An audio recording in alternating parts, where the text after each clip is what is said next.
Welcome back to QuietKat's video series on maintenance. In this video, we're going to show you how to properly package a bike into a box for shipping back to QuietKat for warranty, or if you just want to ship your bike to another location for your next adventure. So the first thing we want to do is wrap some foam or something protective around the frame so that we can make sure that nothing gets scratched or damaged while it's being shipped. What I've got here is an assortment of pieces of foam. These would have come with the bike when you purchased it. These can also be found at any packaging store, and a lot of bike shops will also have this on hand. I've also got some heavy duty zip ties, some disc brake covers, and a disc brake caliper spacer for that front disc, since we'll be removing the front wheel. Again, all of these things will come with your bike when you purchased it, or you can find them at most local bike shops. So the first thing we want to make sure to wrap is the down tube with the battery housing, because we're going to end up resting the handlebars right up against the spot. So using a nice long piece of foam, go ahead and wrap the down tube so we get good coverage. And then using your heavy duty zip tie, just go ahead and tie that around to keep that foam in place. Next, we're going to wrap the top tube and the handlebars. When you wrap the handlebars, sometimes it's easier to use two pieces so that we can get on either side of the stem.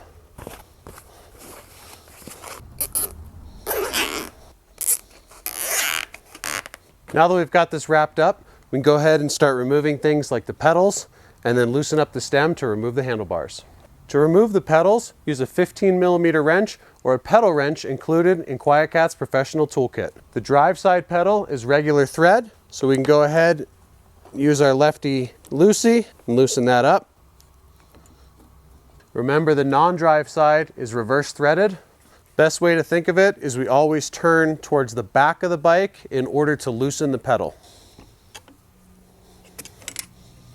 Next, we're going to use our 4mm Allen wrench to remove the 4 bolts that hold the handlebars onto the stem.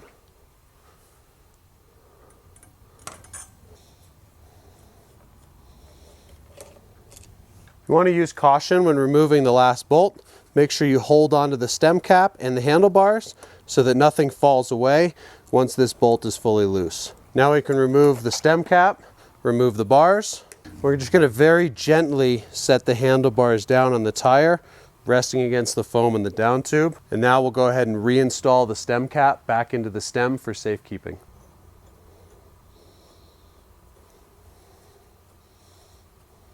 When we put the stem cap back on, we just want the bolts snug enough so they're not going to fall off.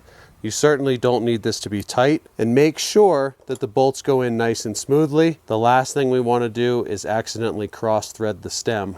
Next thing we're going to do is we're going to take the handlebars, we're going to mine the cable, we're going to orient the handlebars so that they're running parallel with the fork leg. Go ahead and use a zip tie, go around the top tube and secure the handlebars to the top tube. Just want it to be nice and loose, but tight enough so that it stays in place. This is keeping the handlebars in one spot, everything's out of the way, and now we can go to removing the front wheel. If you have a Jeep, Ridge Runner, or Apex bike, you're going to remove the front wheel from the through axle. If you have any other bike, you're going to use a 15mm wrench, loosen the 2 nuts on either end of the axle, and then remove the wheel straight from the frame. On the Apex and Ridge Runner, we have to start with our 4mm Allen wrench and loosen up the clamps on the bottom of the fork, and then we can remove the through axle.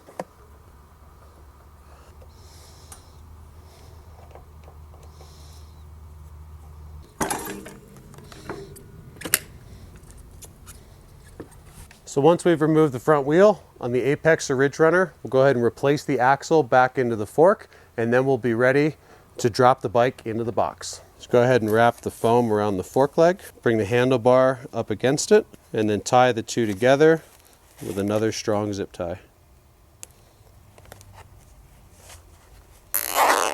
The last crucial component to wrap is the stem. Go ahead and wrap that with some foam, then using another sturdy zip tie, we'll go ahead and tie that all together. What we're showing here is the minimum amount of wrapping that you'll want to use.